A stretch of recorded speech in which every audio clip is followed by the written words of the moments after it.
E quando a opção é a babá, hein? Vamos ver a reportagem? Poucos meses depois de dar à luz ao lindo Luiz Otávio, Jeane arrumou um emprego. Foi aí que veio o dilema, com quem deixar a criança. No começo, o bebê ficou sob os cuidados de uma tia de Jeane, mas por conta de problemas de saúde, ela precisou de um plano B, B de babá. Uma babá que no caso é sua sobrinha, né? Isso, porque assim, como eu voltei a trabalhar muito rápido, foi uma coisa muito rápida, eu ainda não tinha visto escolinha para ele, nada, creche, né?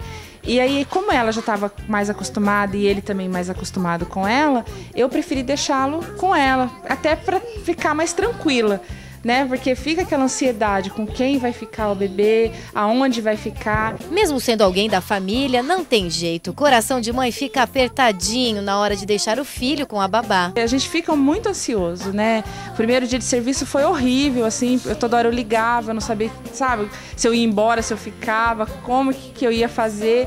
E aí, com o passar do tempo, aí foi ficando mais tranquilo. Essa boa relação entre bebê e babá é muito importante. Assim, Luiz Otávio se sente mais à vontade e ainda sobra disposição para fazer gracinhas para os pais.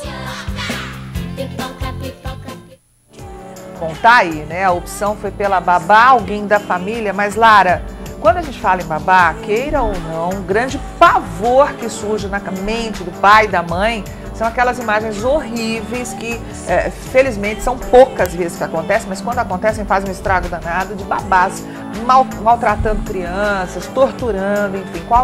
Quais são os critérios para a escolha de uma boa babá? Bom, a gente começa a discutir que aí já é uma relação de trabalho. Enquanto uma relação de trabalho, você tem que saber selecionar essa pessoa. Por exemplo, no caso da nossa personagem, é a sobrinha dela. Tem que deixar claro que é uma relação de trabalho. De trabalho. Mas nessa relação de trabalho, no caso da sobrinha, já é uma pessoa conhecida. Uhum. Então já é uma pessoa que o nível de confiança já é diferente daquela que é uma pessoa extremamente desconhecida. Então a gente tem que saber selecionar. Existem critérios que você seleciona uma pessoa para qualquer relação de trabalho. Então é importante, de repente, a mãe lançar a mão desses critérios para selecionar. Existem até profissionais que fazem essa seleção em relação a pessoas desconhecidas. E o cuidado maior que a gente tem que ter com pessoas como babá desconhecidas é estar muito atento no dia a dia da criança, né? Saber exatamente como ela passou o dia, observar. Eu digo para os pais... Como é que é a reação dela na frente daquela babá, né? Como é que ela reage junto com a babá, se ela não tem vontade de ir, se ela chora.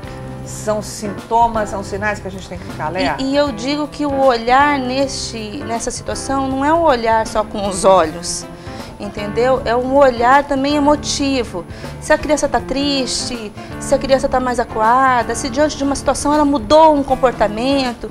Também não é uma relação de um dia, né? É uma relação que você tem que observar.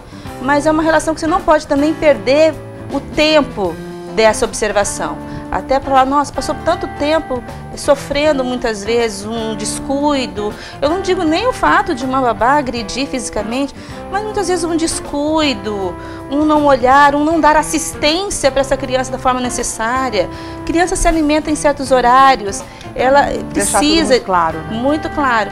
E então os olhos dos pais têm que ser não só os olhos físicos, mas também os olhos emotivos. Gente, não adianta, é a coisa mais preciosa que você tem no mundo, é o seu filho, então tem que ter muito critério para quem você vai passar, mesmo que seja por algumas horas, aquele seu tesouro para alguém, né? A coisa mais preciosa.